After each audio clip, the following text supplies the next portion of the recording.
Oke, pada hari ini saya akan meneruskan aktiviti kembara saya. Jadi sekarang saya berada di kawasan Kampung Bunga Raya. Jadi seperti yang Anda lihat, saya sekarang sedang melalui kawasan kampung. Terdapat banyak kendaraan yang melalui saya, yang dimana setengah pemandu ini akan melambai saya, dan ini juga menunjukkan bahwa mereka ataupun orang-orang kampung di kawasan sekitar Kampung Bunga Raya ini merupakan orang-orang yang sangat mesra.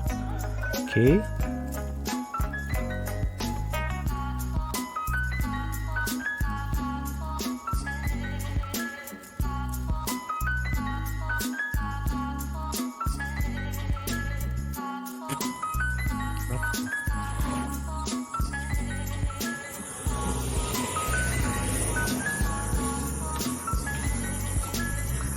Sekarang sudah mendekat 10 menit saya berjalan. Saya sudah sampai di Jalan Tanah Merah Bunsit. Jadi saya akan masuk simpang ini. Oke.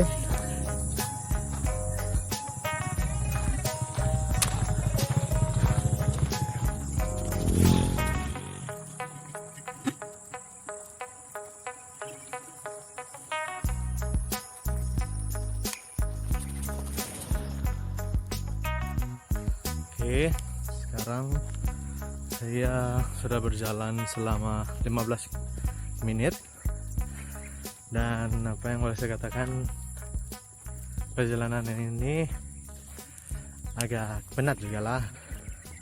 Dan saya sekarang perjalanan saya sudah mencapai jarak sejauh 2 km, dan saya sekarang berada di kawasan Jalan Tanah Merah Bunsit. Oke. Sekarang saya berada di kawasan tempat Pulau Getah. Oke. Seperti yang Anda lihat, di belakang saya ini adalah Pulau Getah. Dan ini adalah kawasan yang sangat sunyi lah. Tidak ada orang. Oke. Dan mari saya tunjukkan jarak perjalanan saya yang terkini sekarang. Oke.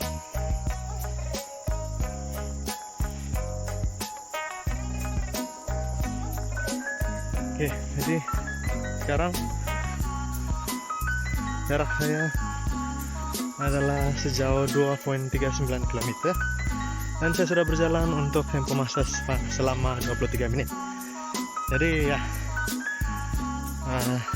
saya akan meneruskan perjalanan lagi.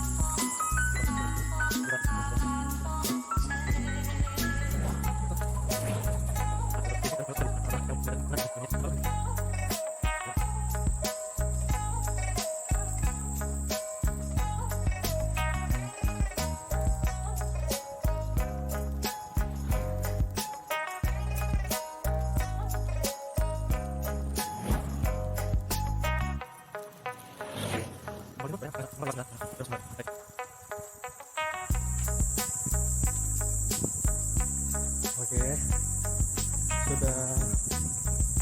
saya sudah berjalan selama 35 menit sekarang, dan jarak perjalanan saya sudah mencapai 3,16 km.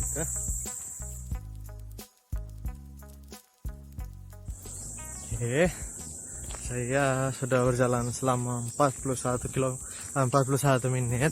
Oke, dari tadi nonstop. Saya sudah sampai di kawasan yang perkampungan yang diberi nama kawasan Kampung Pelepikan. Oke, sedikit lagi sama sampai di tempat tuh.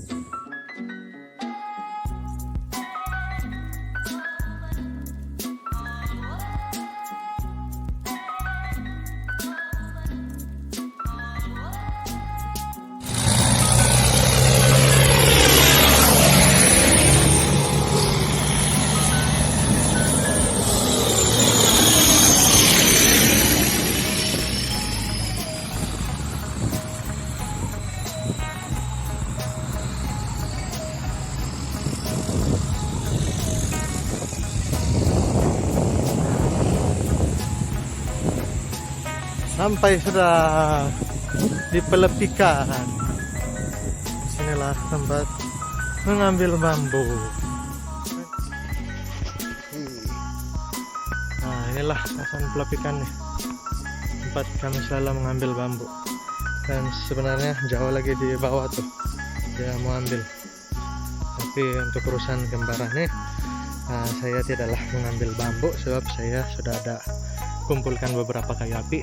Mari kita lihat keputusan jarak perjalanan yang kita rekod menggunakan aplikasi Strava ini, sama ada kita sudah berjalan sejauh 4 km atau belum.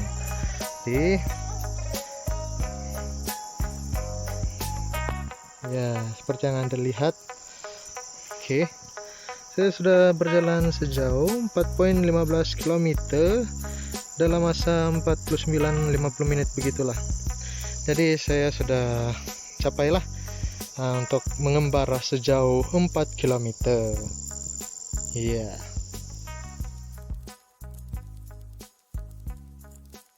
Selesai mengembara, kini saya beralih kepada aktiviti ikhtiar hidup, di mana saya akan memasak masakan rimba. Dan bagi aktiviti masakan rimba ini ataupun ikhtiar hidup, saya akan memasak ikan bakar dan Maggi.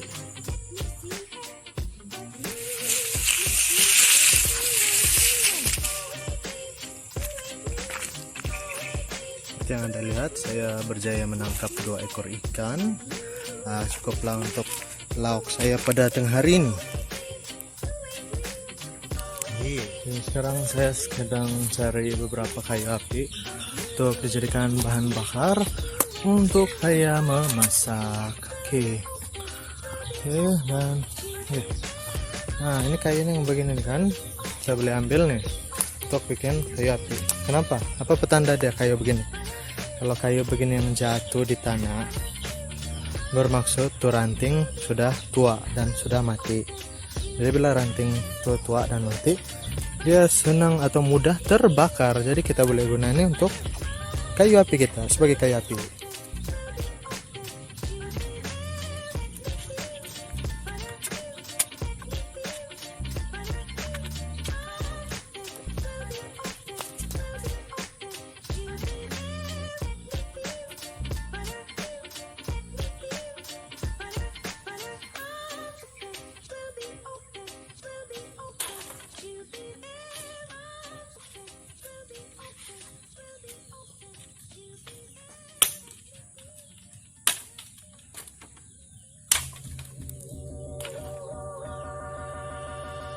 Oke, setelah kita kumpulkan kayu api kita, sekarang saya rasa boleh sudah kita mulai memasak. Oke, masakan rimba. Dimana apa yang kita masak, bagi saya akan masak ikan yang telah saya tangkap tadi. Ada 2 ekor, jadi cukuplah untuk makan saya nih, makan untuk 1 orang. Oke, jadi mari kita hidupkan api.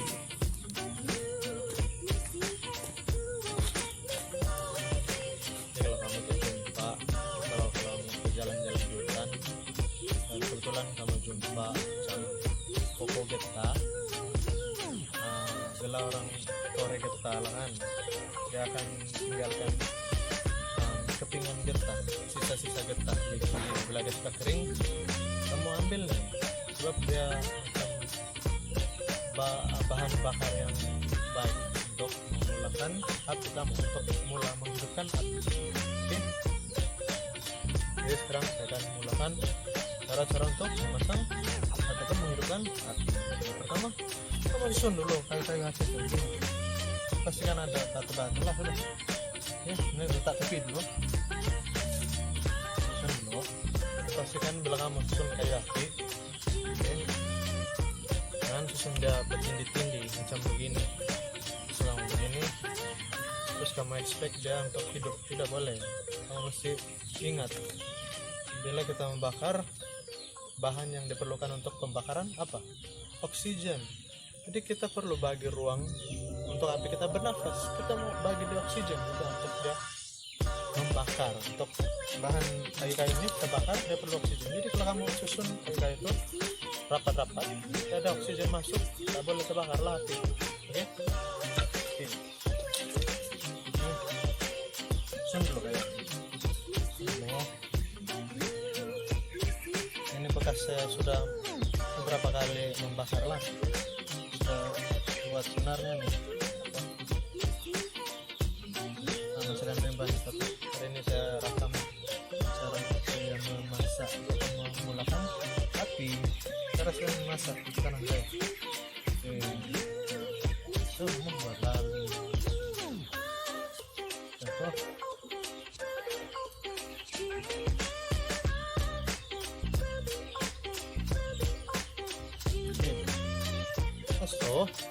kamu sudah begini saya lagi.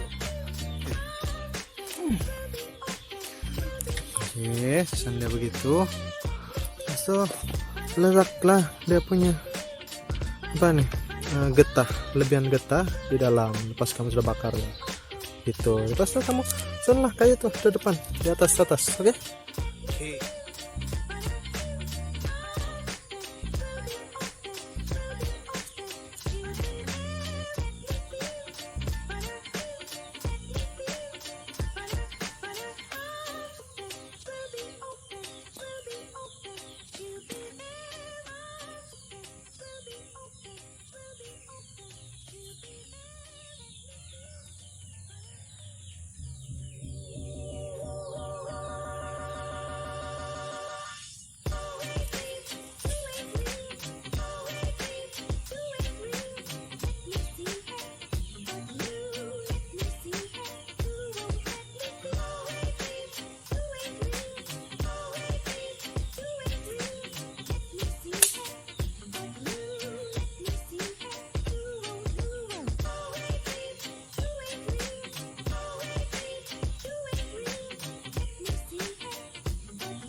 So kita tunggu biar dia membesar dulu.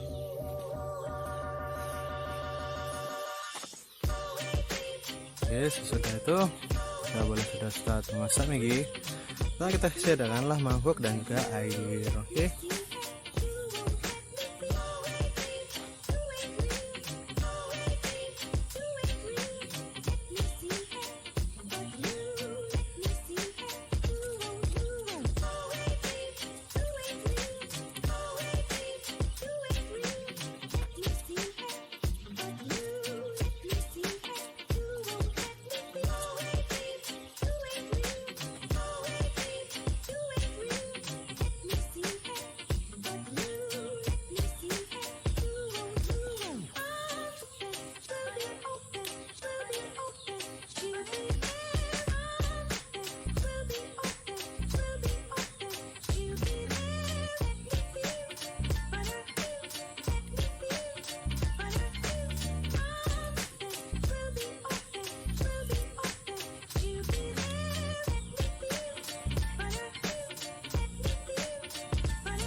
sementara kita menunggu Maggi kita masak, saya pada kesempatan ini sementara menunggunya masak, saya sudah menyediakan ikan saya yang sudah siap untuk dibakar ataupun dipanggang.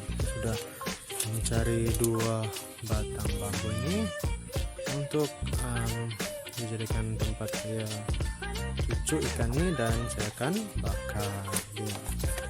Oke, jadi ada 2 ekor ikan, 3 termasuk yang saya tangkap tadi, ikan yang tidak saya kenali, tapi tidak apa, akan bakar ya setelah Maggi kita siap dimasak.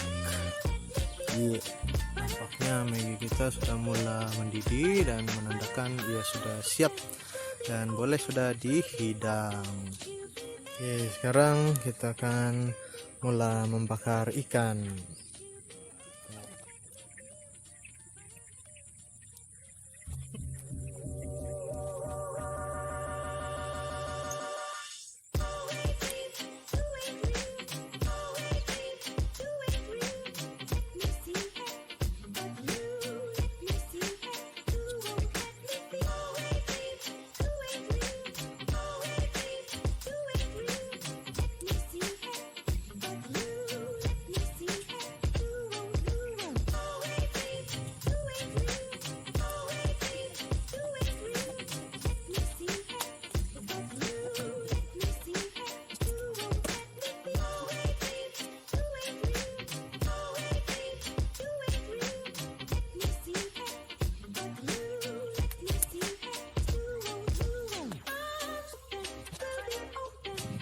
Jadi inilah ikan rimba, ada ikan bakar dan juga Maggi campur telur.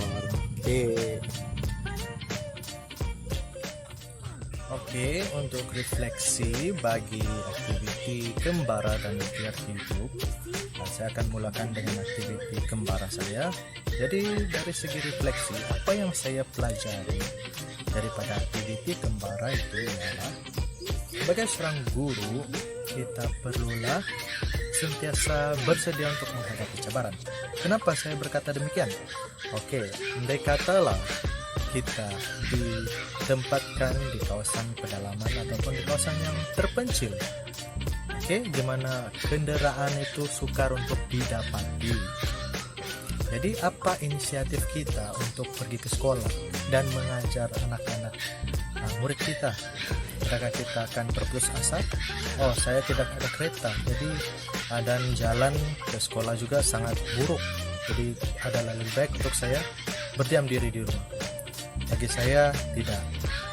Jadi aktiviti kembara tersebut mengajarkan kepada saya bahwa setiap masalah itu pasti ada jalan penyelesaiannya. Sekiranya kita tidak ada kereta di kawasan persekolahan kita yang kita akan ditempatkan di masa depan, kita boleh memilih untuk berjalan kaki. Berjalan kaki ke sekolah. Jadi aktiviti kembara tersebut mengajarkan kepada saya bahwa tidak ada yang mustahil. Kita masih boleh berjalan kaki untuk ke sekolah. Di samping itu, dia juga mengajar saya bahwa kita perlu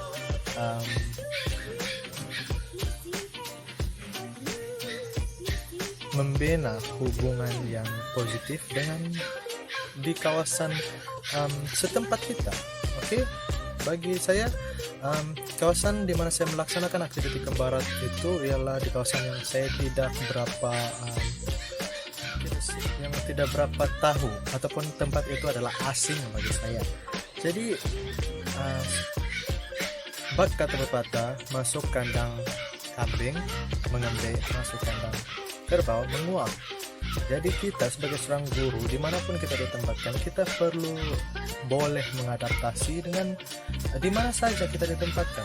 Oleh itu, salah satu cara untuk kita mengadaptasi adalah dengan turun padang melalui kawasan pejiranan kita, tempat kita ditempatkan untuk mengajar, dan dari sana kita boleh melihat bagaimana budaya masyarakat di tempat tersebut, dan seterusnya kita dapat membiasakan diri kita dengan masyarakat sekeliling. Jadi itulah refleksi yang saya peroleh ataupun apa yang saya pelajari daripada aktiviti kembara. Di samping itu, dari bagi aktiviti ikhtiar hidup, saya mempelajari bahwa kita perlu, seorang guru itu perlu berpikiran proaktif, dimana kita sedia maklum bahwa kita tidak mempunyai pilihan ataupun